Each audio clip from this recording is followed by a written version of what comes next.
Hello everyone, it's Kay here with the tutorial that I promised to show you how to bead the snowflake. In front of me are all the things that you need: some Fireline or an equal type of thread. This is crystal Fireline and it's £6 in weight. So essentially that just means tension wise, at a £6 tension it will snap. So it is good quality. It's very fine and allows you to bead through the size of beads that we need for this project. The other thing you need is a snowflake ornament wire form, unless you are able to make one of these yourself if you're into soldering and things like that. This I got on eBay from the Beadsmith. You get 7 pieces. It's 4.5 inches across the way and you get 7 in a packet. I think I probably paid about £3.20, £3.40. So for the 7 it makes it really quite reasonable. The other thing you need are some crystals for this particular design. These are 4mm bicone and they really are very pretty. I've chosen the pink with the white, but needless to say the choice is yours at the end of the day. These are glass. I don't work with acrylic beads particularly. I'm not very fond of them. It's just what I like to work with. Clearly it's entirely up to you what you choose. So 4mm bicone beads. These have actually got an AB finish, which makes them super smart. Oh my word, sorry. Super sparkly, and they do tend, with that AB coating, to pick up on the colours that are immediately near them and throw off hues from that particular colour scheme. The other beads are these 11O seed beads. They need to be really quite a good quality seed bead. There are lots and lots of seed beads available on the market. There's Toho, there are Matsuno beads, there are lots and lots of different ones. What you need ideally is the uniformity of the thickness of the bead and the hole within the bead to get a really neat and tidy finish.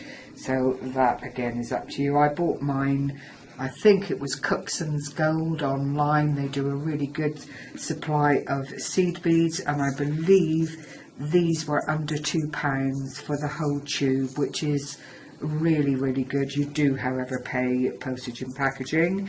You need a sharp pair of scissors to cut your thread and then a needle. Now I tend to warp and, well, I mangle them really, pushing them through beads, making them turn in directions that perhaps they don't really want to.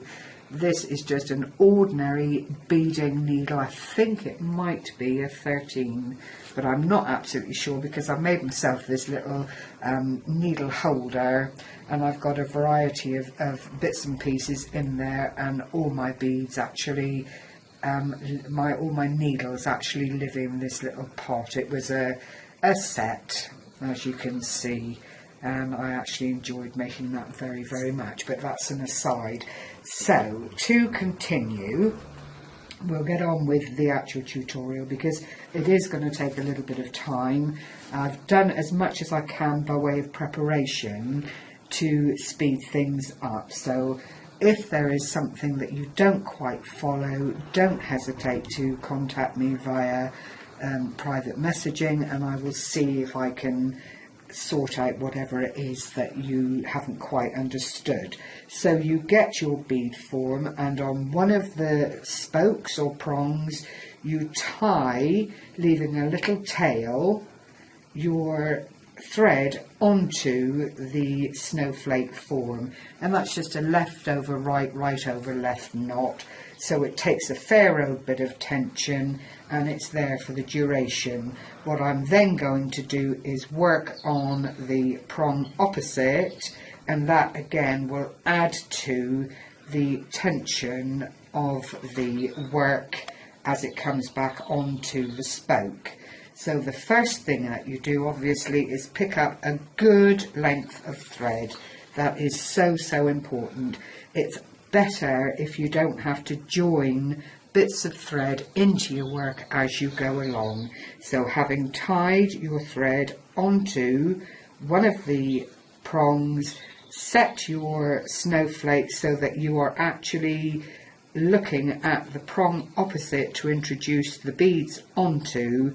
You're ready to start, and you pick up, which I've already done here as you can see, 3 11/0 seed beads, 1 4mm bicone, 1 11/0 seed bead, another 4mm bicone, 5 11/0 seed beads, a bicone, an 11/0 seed bead, a bicone, 5 11/0 seed beads, a bicone, 1 11/0 seed bead, another bicone, and you finally end up with 3 seed beads at the end.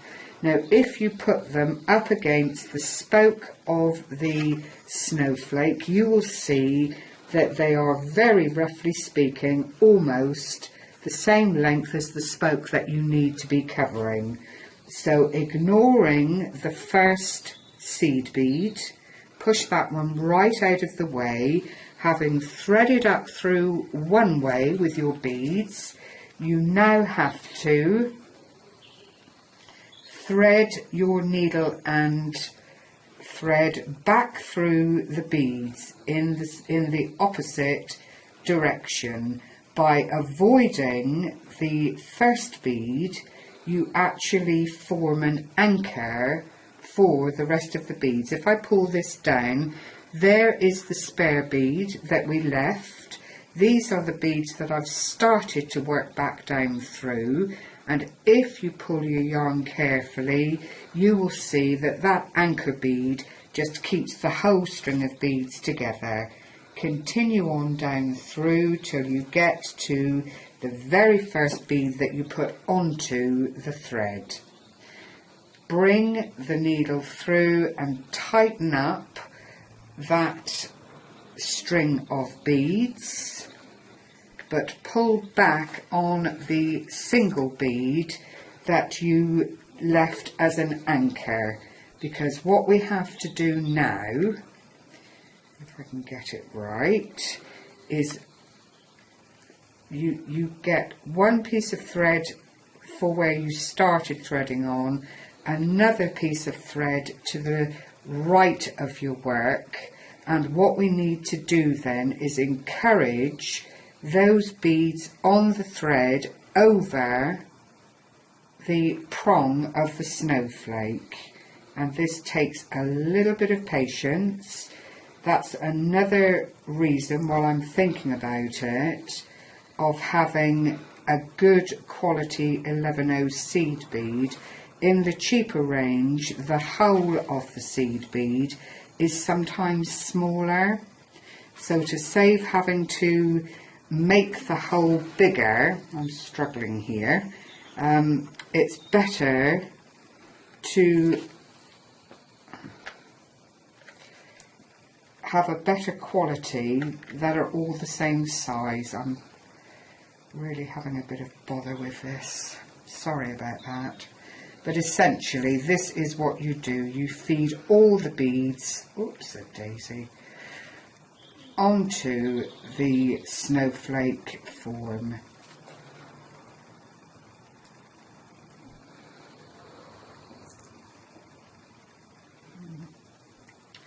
I don't know why this isn't working. I've used a slightly thicker thread this time and it really doesn't want to fit over. This is why it's important as well to get a £6 thread to make sure that all of these things fit back onto the wooden frame. It's gradually going, but it is mightily difficult. So you're just going to have to trust me on that, and I'll take you. You can see how they go on, and you tighten up your thread as you work through getting it all back onto the form. So I'm going to unthread my needle there, and I will show you the one then that I have been working on. I'll just move that one out of the way. The good thing about this as well, because it's wire, if it becomes a little bit distorted, you do have the opportunity to put them back into their original shape. So I'll hand that one out of the way so we continue. This is the one that I did previously to this tutorial, and what I did was just threaded a size 8 seed bead onto each of the spokes until the snowflake spoke was actually full up, and there was just a tiny peep of metal on the top. So I'll put that one back out of the way, bring out the one that I have been working on, as I say, to save time. And this is where we find ourselves at this point. Each of the spokes then, because once you've got your first spoke covered, you end up down in the centre of the spoke here, and you just go on to the next spoke, and you just add the same beads on each of the 6 snowflake spokes there. So you end up with your 3 of 11O, your bicone, seed bead, bicone, 5 seed beads, bicone, single seed bead, bicone, 5 seed beads, bicone, single, bicone, and 3 seed beads. You put that on each one of the 6 spokes of the snowflake. So that in itself is really very straightforward. I think you'll agree. It all comes together quite nicely. Try and remember to leave a good tail within the centre of your work, because that will come into its own once everything has been threaded onto the snowflake, and you want to just then fill up this centre bit here. So try not to let that get in the way, even if you hold it as you're holding the spoke. When you're working, hold it out of the way so that it stays where it is. Now I'm going to fill my needle again with another length of thread, and you do need a good yard, I guess. It really is up to you what you're comfortable working with. If you have worked with beads before and you feel comfortable, then using a longer amount of thread is always easier. If you need a bit more control of your thread because you're just starting out, then use a shorter piece. It is all very straightforward. Now I'm going to show you how to make this centre piece here, just the white with the bicone beads on it, and you actually need 6 of those to finish the snowflake at the end of the day. So I've already worked on 1, 2, 3, 4 and 5, and I've left this last one, and you'll see the difference between the 2 snowflakes. One is super pretty with the bicones on the prongs and within the white work.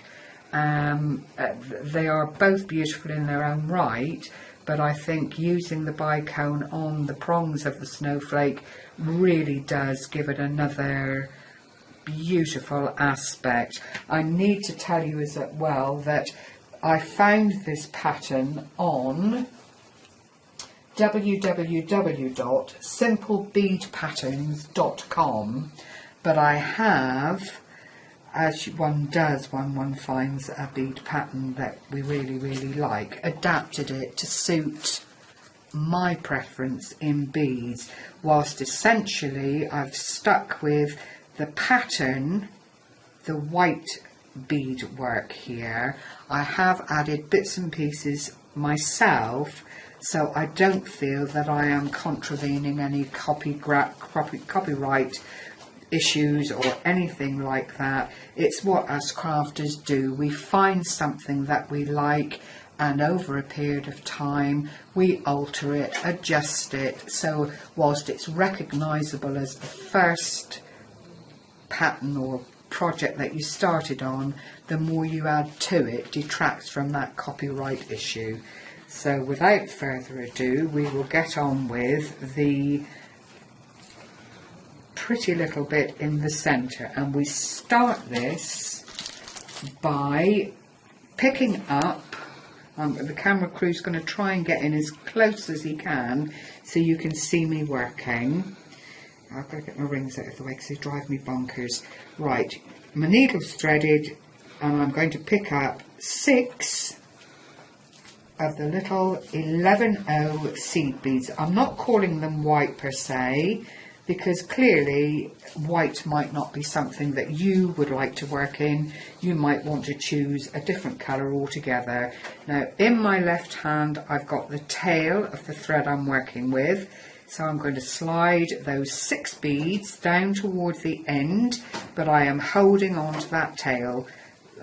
It's very important to have that tail there at this stage.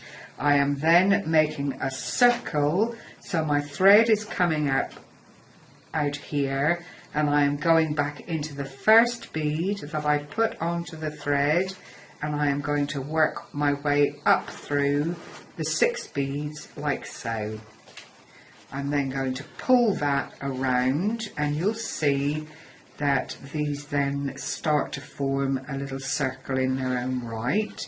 Holding on to my tail, I'm going to go back up through, oops, a daisy, that's 6 beads again, coming out at exactly the same place that I started from.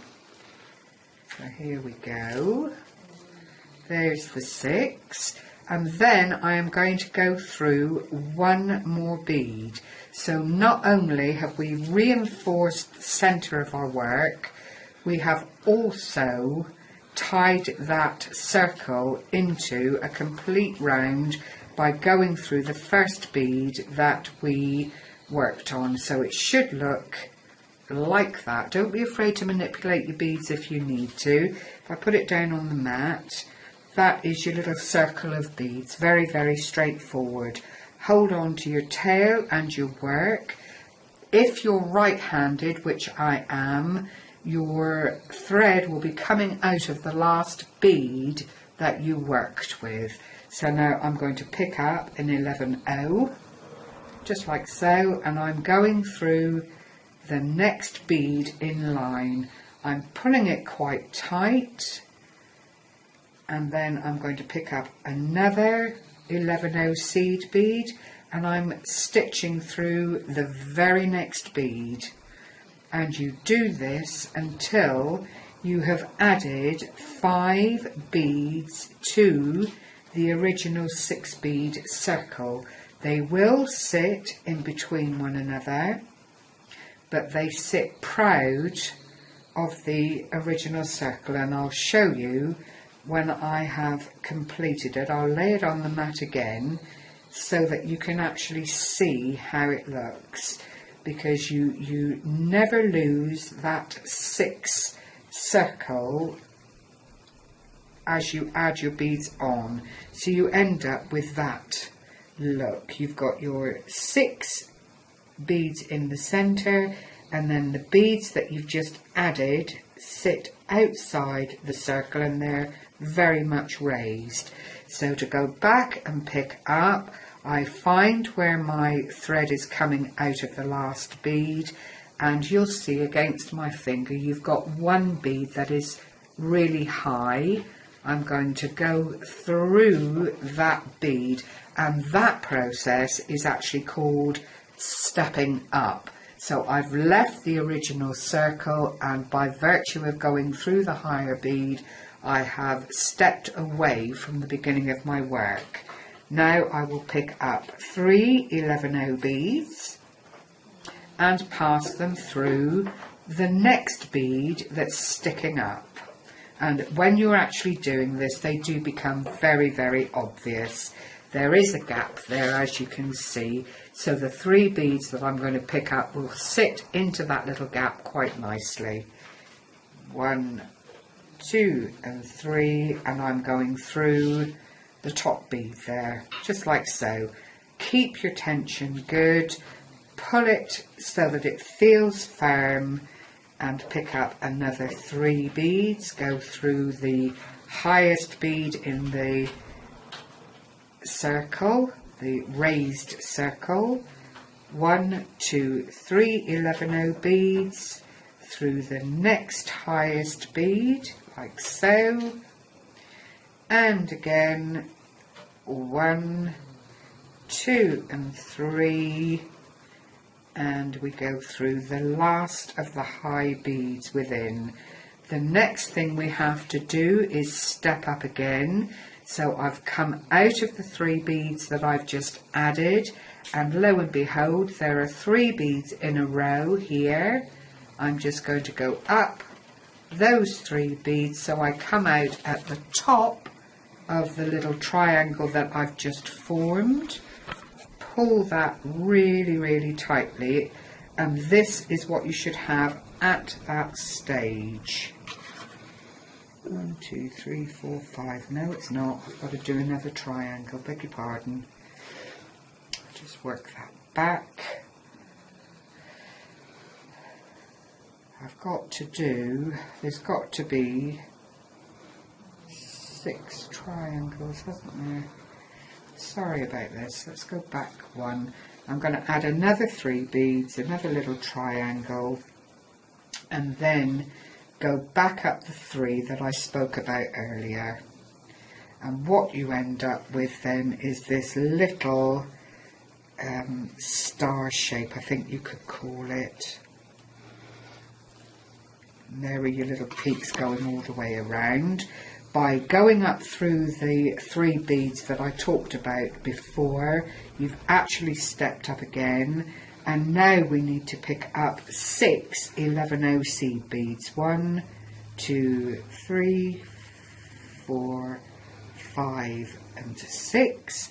They fit quite snugly, and again we're going for the highest of the beads, a single bead, and we're going to stitch through, and there starts a larger triangle.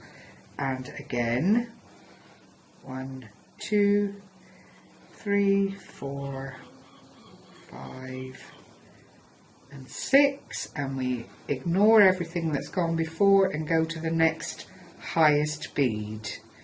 And again 1, 2, 3, 4, 5 and 6. What you find is that you are working 6 patterns, 6, you're doing the same thing on 6 occasions basically. 1, 3, 4, 5 and 6, and up through that highest bead, another 6, 1, 2, 3, 4, 5 and 6, up through the highest bead, and one more, 1, 2, 3, 4, 5 and 6, and that then goes into the base of the following 3 beads.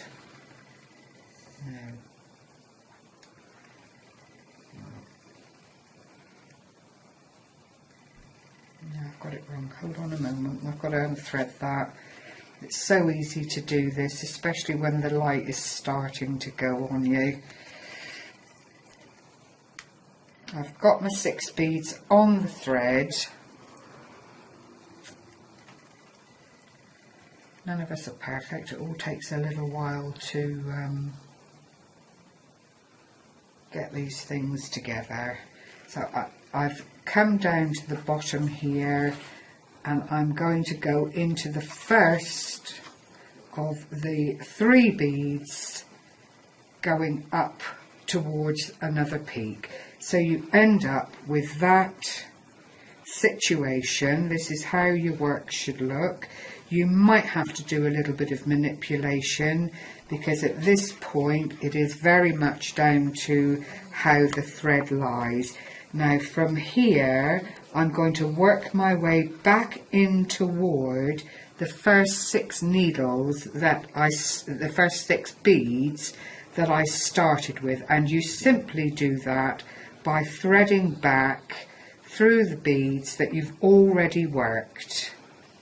It hides the thread as you go, so it's very, very discreet. And here I am back to the center of the 6 beads that we started out with, and I'm going to pick up an 11/0 bead, a bicone,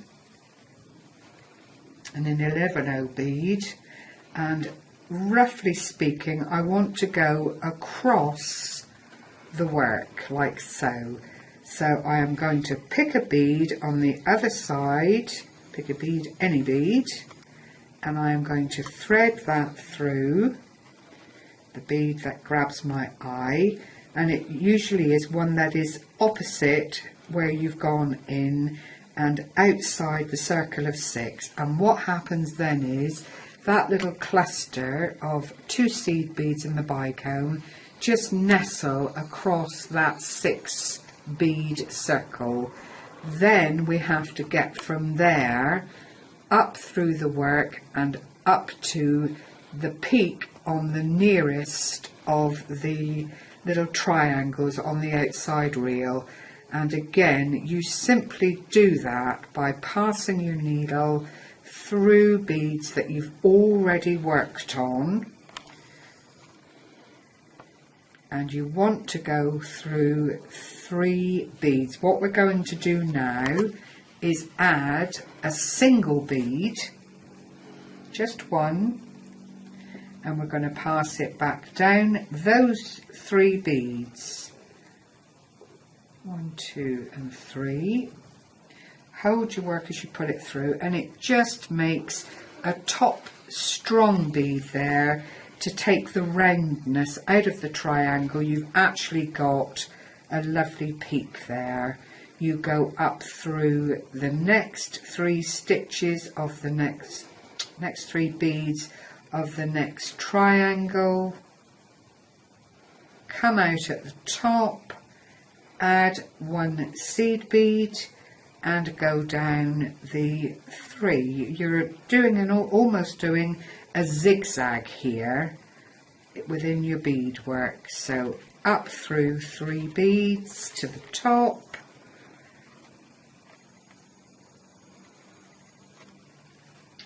my counting's shocking, add 1 single seed bead and go back down. And as you work this, you're doing 5 again. You can actually see where you've added your beads, and it starts to make sense as to why you are counting up through the 3 to add a bead and come down through the next 3. You go up 3 seed beads, come out at the top, add an 11/0 bead, down through the next 3, and again you do this 5 times from the first time that you add. I've got a bit of thread sticking out there. I won't worry about it for the minute, will I? Yeah, I will. Right, so once you've got all, there's one more that I haven't done. Once you've got all the single beads added in to make that really strong triangle, I'll lay it on the work and you can see that it really does make a difference to the overall look of the of everything that you've done so far. There we are. So you've got your bicone in the centre. Each of these little petals now, there's no roundness in them apart from the one where I've hooked up the thread, and we won't talk about that one because it is the dictates of time. As I always say on these things, we need to crack on, otherwise this video will be way too long. The next thing we're going to do is add some loops, these pretty loops that you see on this one, just to add the shape into the centerpiece that goes between the spokes. So the next thing we do is add on, let me turn my page because I don't want to get this wrong. The next thing we do is pick up 16 of the 11O beads. 1, 2, 3, 4, 5, 6, 7, 8, 9, 10, 11, 12, 13, 14, 15, 16. And having let them drop down to meet the rest of your work, you then go through the last single bead that you applied to those outside triangles, and you get a nice little loop like that. You then pick up 6 seed beads, 2, 3, 4, 5 and 6, and that one goes straight across to that top bead again. You see it fills the spaces up really nicely. We then want to pick up 12 beads, 1, 2, 3, 4, 5, 6, 7, 8, 9, 10, 11, 12, and we go directly across the gap to the next prominent bead at the top of the triangle, and you can see how this is coming together now.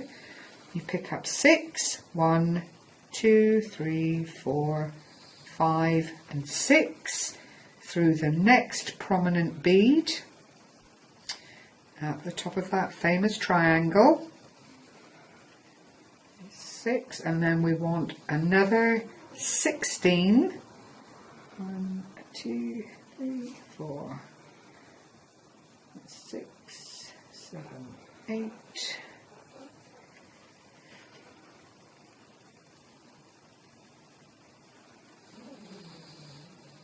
There's the 16, again straight across to the prominent bead, and then we've got one little gap to close, and that one we pick up 12 beads. 1, 2, 3, 4, 7, 8, 9, 10, 11, 12. And this time we look for that prominent bead that we first added our loop to, and we come through that bead at the top still of the previous triangle and before the loop. So what you end up with, sorry about that thread, hopefully it's not clouding things too much. What you end up with is that scenario.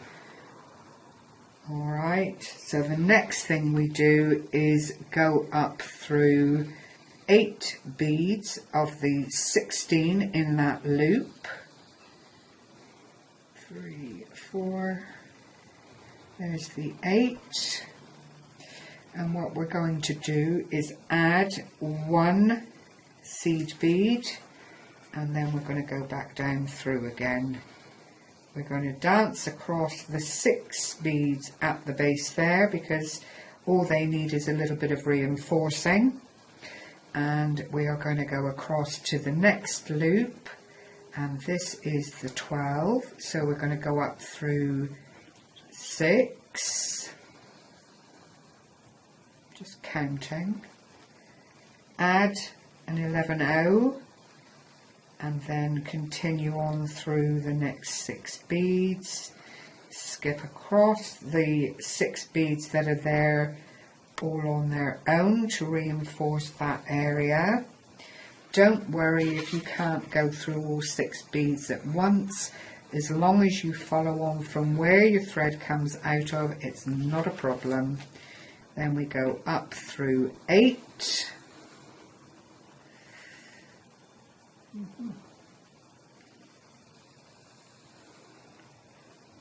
Coming out bang centre of the 16 beads. If you get lost, count them. 1, 2, 3, 4, 5, 6, 7, 8. There's my gap, and I'm going to add one more 11/0 seed bead, and I'm coming back down through the remainder of that loop. Keep the tension on your work as firmly as you are able, because it does all help when you're then adding it into the snowflake frame. The next thing we have to do is go up through 6, and instead of adding 1 seed bead, because what we're making is this little peak here with the bicone and seed bead on it, we are going to pick up an 11/0, a bicone, an 11/0. We are going to ignore the last seed bead that we picked up, come back down through the bicone and the seed bead, and then continue our merry journey down through those 6 beads. And what you end up with then is that, which looks quite nice. And we aim to have this bicone at the top of the work, and this becomes the bottom of the work. We have the snowflake, and you'll be glad when you get to this bit, although it does get a little bit congested at the centre of the snowflake. It's worth just pursuing and working through it. You go up through the next lot of beads to the peak at the top, come out through that single bead as was, which forms that lovely shape, and we take this to the snowflake and introduce it to the gap where the snowflake is. Now you can, if you are really determined, count up all these beads and get it absolutely spot on. The good thing with using the bicones in this instance is they do act as a marker. So my thread is coming out there. I am going to wrap that underneath the bicone like so. 2 or 3 times is all you need. Pull it really tightly. If the beads that are already on the spoke start to move, just anchor them down by pushing them back onto the spoke.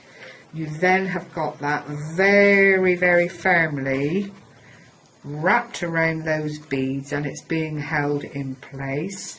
We are going to work through that long section of beads there down to an appropriate place that you're comfortable with. This is what it's about. If you go down to where the next short 6 beads are, you also, with the pattern that I'm showing you here, come out at another bicone bead, which is really so much easier to do. And again, we are anchoring this to the snowflake frame. So you try and keep the bit that you're working with where you want it to be, and go down between the gap of the previous bit that you've introduced. Snip your thread in between the bicone and the previous seed bead, and you need to do that several times, and as you do it, it tightens up around the bead, and anchors it into place. So you are really just stitching between the beads and anchoring this to the actual bead snowflake frame. I'm then going to go down through the final 6 beads leading to the base of this work, like so. I am going to anchor very securely. I just prick myself with the thing. Very securely, like so. I've got one bicone bead here which I'm going to thread on, and at this point you are able to see a lot of thread work around the center of the snowflake. So selecting an area that works for you, that is clear and easily accessible, thread your needle thread through the cotton in several different places just to knot it in place. I hope this is being picked up on the camera, I really do, because you do need to see how this looks, and you're actually stitching that into place and then add a couple of half hitched knots. Now what you do is make a circle like this. You've got your threaded needle in one hand, you've got your hoop, you thread your needle through the hoop, try not to get it caught up in everything else, gently slide that to the bottom, and as you get to the bottom you just give it a really good tug and it knots and keeps your work very, very safe. So then you can go back up through the bicone that you've introduced, come out of the seed bead that you went down through to attach the bicone, and we're going to very, very simply attach the other side of that ornate piece onto the frame. So we're going to go up through the 6 here, 6 or 8, I can't remember, it might be 8. I'm losing the will to live now because it's a lot to try and get across to you. Again, that comes out quite near to a bicone bead. Pass your needle down between the gap again, and it really is about working your thread between the beads to hold it very, very tightly together. You don't need to worry if a little bit of the thread shows, but you wouldn't want any huge gaping bits of thread showing through your work. I'm then going to come back up through the next section of beads. You can anchor this as many times as you're comfortable with, but I do have to say, when you get to this stage, because you've already got other beads in place there, it gets a little bit tricky to do. Right, I've just got to try and get back up through there again. And then I'm going to work my way up to that very top bead, just below the very top of that section, and again it comes out really, really nicely just under the bicone, which is superb because you then have a very uniform addition to your work, and it all really does fit very, very nicely together. So I'm just going to wrap that again underneath that bead. I'm then going to bring my needle through and pull it tight and work on making a couple of half hitch knots at this point to finish it off and keep the work secure, because that at this point is what you're after. So you thread your needle through that loop and pull it tight, and I'll do one on the other side. so that it really is anchored beautifully. And I'll go back through one more time because it's come a wee bit loose. I do want it to look finished, and you know, at the end of the day it is a handmade item.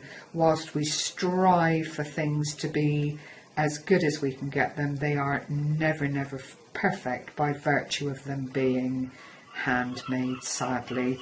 But that is that then, all beautifully finished, and you can cut your thread off here. You might want to put a little bit of cement, bead cement or something of that nature through. Any loose ends like this at the back of your work, you can either stitch in like this one. It's very unadvisable to simply cut it off, because you may find that it will unravel and let some of the beads then come away from your work, which would really be disastrous, having gone through so much. But you literally just pass that through a couple of the beads, half hitch knot in between the beads again will just secure it and keep it where you want it to be and prevent any sad mishaps from occurring. The half hitch knots are really very good. So I'll take that off. That was a different kind of needle. That was a large-eyed needle, which are great if, like me, you've got visual issues and you find it difficult to thread these small eyes. Now I've threaded on my tail that I had left from just tying knots at the very beginning of the work. I'm coming through to the right side of the work, and what I've got here, what have I done with it? I have one, I think I put it away. I had one little pretty bead which was round as opposed to, I'll use that one. I've got a what they call a rondelle here. It's white, it's really tiny, and having come up through the centre of the work, I'm going to put that into the middle of all the ends of the bicones that have been stitched in. Oh, so you come up through the bead, get your seed bead, sorry, ignore, oh, I'm running out of thread.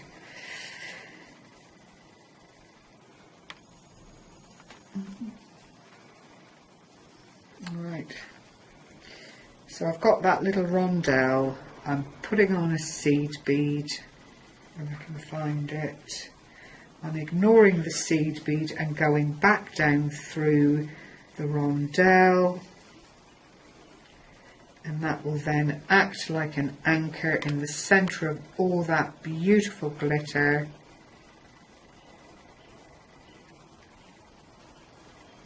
At the very centre of the snowflake, just like so.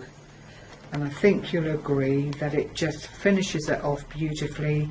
You've got the circle of the pink bicones and then the little rondelle with the little white bead on the centre. I'm going to then stitch that end in so it's all beautifully finished. And then if you want to make a hanger for this, like I've done on this snowflake, before all of these ends were cut off, I pushed this first seed bead here up to the very end, work my needle and thread through it, add on 10 or 15 seed beads as I've done here, add a bicone and then the same amount of beads going back down the other side, and that then allows you to thread that back through, wrap it around the spoke of the snowflake, and you get a really beautiful hanging just like that. So it can be on a tree or wherever you want it to be. You want the back side of your work ideally to be as tidy as the front, and then you go around with some flat nosed pliers or wire cutters, depending what is available to you, and you very gently snip off these visible metal ends, not so close as to make the seed beads there come loose, but you don't want too much of the metal showing at the edges of your work. So all in all, that then is this beautifully ornate snowflake. I hope it's been of value to you. I think if you're a novice beader, it might be a little bit too much to try for a first attempt, unless you are really, really patient, in which case you will manage it very, very well. So happy beading, everyone. Thank you for sharing this time with me.